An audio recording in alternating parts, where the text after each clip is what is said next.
তো গাইস আজকে হচ্ছে 2026 সালের প্রথম দিন, না না না ফার্স্ট ডে। তাহলে শুভ নববর্ষ। ও শুভ নববর্ষ নেই, এখানে আরও হ্যাপি নিউ ইয়ারও বলতে হয়। তাহলে তোমার আজকে আমরা পিকনিক যাচ্ছি, দেখতে পাচ্ছ সবাই হাঁটতে হাঁটতে পিকনিক যাচ্ছি। ওইদিকে দেখতে পাচ্ছি এই যে ওইটা হচ্ছে আমাদের মুদালি গ্রামের বড় স্কুল, মানে হাই স্কুল যেটা বলে, তো আমরা সবাই বড় স্কুলে।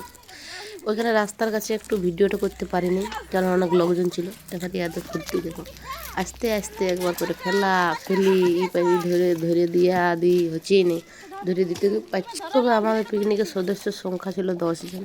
এবারে দেখো প্রিয়াঙ্কা কি বক্তব্য দিচ্ছে।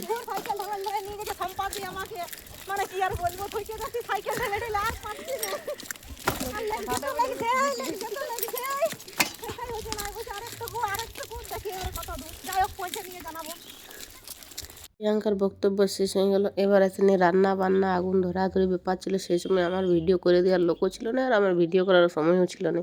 তাহলে রান্নি হওয়ার পরে এখন ভিডিও একটু করছি। এই দেখো কফি ভাজিতে বাকি আছে, সেটা মৌসুমি ভাজছে, আর ওরা 2 লোক গল্প করছে। 2 লোক না 3-4 লোক আছে, সবাই গল্প করছে। এখানে শুধু আমরা আসিনি, আরও অন্য সাইডে অনেক লোক এসেছে। এবার খাওয়া দাওয়ার সময়ও আমি ভিডিও করতে পারিনি। তারপরে তোমার ছেলে আসছি, ঘরে আসছি। ঘরে আসার সময় ওরা জিনিসপত্রগুলো নিয়ে আসছে, আমি পেছান পেছানে আসছি, বলছি একটু ভিডিও করবো, তার জন্যে ভিডিও করে স্ট্যাটাস দিতে হোক না, ওই জন্য। এবার দেখো আস্তে আস্তে ওই যে দূরে ওইখানে বক্স বাজছে, যারা পিকনিকে গেছিলো তারা বক্স নিয়ে গেছিলো। তো প্রিয়াঙ্কা আমাদের বলছে চলো দিদি নাচ করবো। দেখবে আয় দেখো সব সময় বলছে, ও নাচার জন্য মনে হয় ওর পাগলা সুসুর আছে, কিন্তু কী করবে, মানে দুর্ভাগ্য এখানে নাচ করতে পারবে না।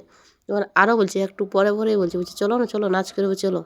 এবার আমাদের পিকনিক থেকে মানে আসার টাইম হচ্ছে 5টা, বিকাল হয়ে গিয়েছিলো, সন্ধ্যা একদম, একটুটুকু আলো ছিল। আসার সময় তাহলে আর কটা ছবি তোলা হলো না। এখানে আরও জানি ফোনটা অফ করে দেওয়া হলো, কারণ লোকের সামনে তো করা যাবে না। এটা প্রিয়াঙ্কা, মৌসুমী, স্বস্তিকা, এটা হচ্ছে বাড়ি ফেরার পথে গ্রামে ঢোকার সময়ের ছবি।